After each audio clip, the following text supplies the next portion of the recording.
اللہم صلی وسلم علی نبینا محمد۔ سامعین اکرام، اگر آپ چاہتے ہیں کہ آپ گھر بیٹھے قرآن مجید کو صحیح تجوید اور تلفظ کے ساتھ پڑھنا سیکھ سکیں تو ہمارے چینل کو سبسکرائب کریں اور بیل آئیکن کو دبائیں تاکہ آپ کو ہر نیو آنے والی ویڈیو سب سے پہلے مل سکے۔ معزز سامعین اکرام، پچھلے سبق میں ہم نے حمزہ قطعی کو پڑھا تھا۔ آج اسی سبق کا دوسرا حصہ ہے۔ آپ نے ویڈیو کو اینڈ تک لازمی واچ کرنا ہے تاکہ آپ کو آج کے سبق کی اچھی طرح سے سمجھ آ جائے۔ حمزہ کے احکام۔ حمزہ کے 4 احکام ہیں: تحقیق، تسہیل، ابدال اور حذف۔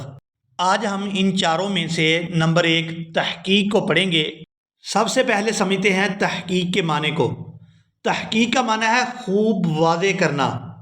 تحقیق کا لغوی معنی ہے خوب واضح کرنا، یعنی صاف صاف کسی بات کو ادا کرنا، بیان کرنا۔ اب سمجھتے ہیں تحقیق کا اصطلاحی معنی۔ حمزہ کو اس کے مخرج اور تمام صفات کے ساتھ ادا کرنا۔ تجوید میں تحقیق کا جو اصطلاحی معنی ہے وہ یہ ہے کہ حمزہ کو اس کے مخرج اور تمام صفات کے ساتھ ادا کرنا۔ اب سمجھتے ہیں اس کا مخرج۔ حمزہ کا جو مخرج ہے وہ حلق کا نچلا حصہ ہے۔ اب یہ بات تو ہمیں سمجھ آ گئی کہ حمزہ کو اس کے مخرج سے ادا کرنا ہے، یعنی حلق کے نچلے حصے سے ادا کرنا ہے۔ اب ہے اس کو تمام صفات کے ساتھ ادا کرنا۔ حمزہ کی جو صفت ہے اس کو ادا کرتے ہوئے اس میں شدت پائی جاتی ہے۔ جیسے مثال دیکھیں، حمزہ زبر ا، حمزہ زیر ای، حمزہ پیش او۔ ہم اس کو کبھی بھی نرمی کے ساتھ ادا نہیں کرتے۔ حمزہ زبر آ، حمزہ زیر ای، اس طرح سے ادا نہیں کریں گے، بلکہ اس کے اندر شدت پائی جاتی ہے۔ تو حمزہ کو اس کے مخرج سے ادا کرتے ہوئے شدت سے ادا کریں گے۔ اب سمجھتے ہیں حمزہ کے قاعدہ کو۔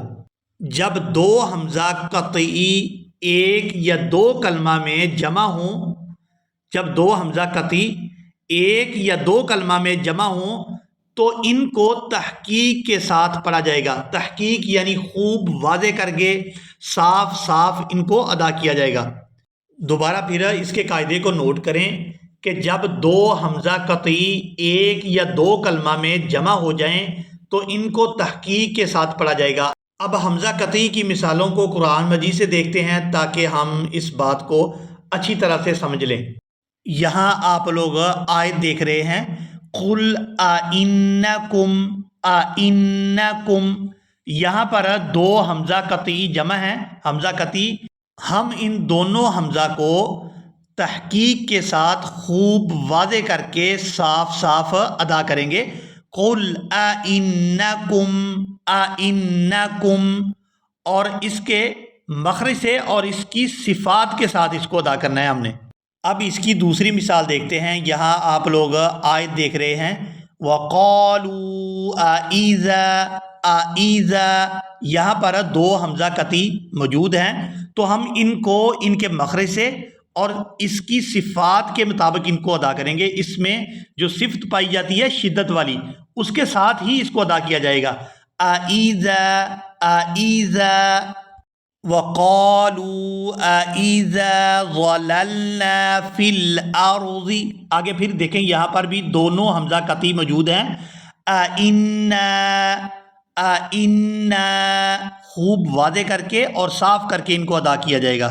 حمزہ قطعی کی ایک آخری مثال دیکھتے ہیں۔ یہاں حمزہ قطعی 2 کلموں کے اندر ہے، یعنی پہلے والے لفظ کے اندر بھی حمزہ قطعی ہے اور دوسرے والے لفظ کے اندر بھی حمزہ قطعی ہے۔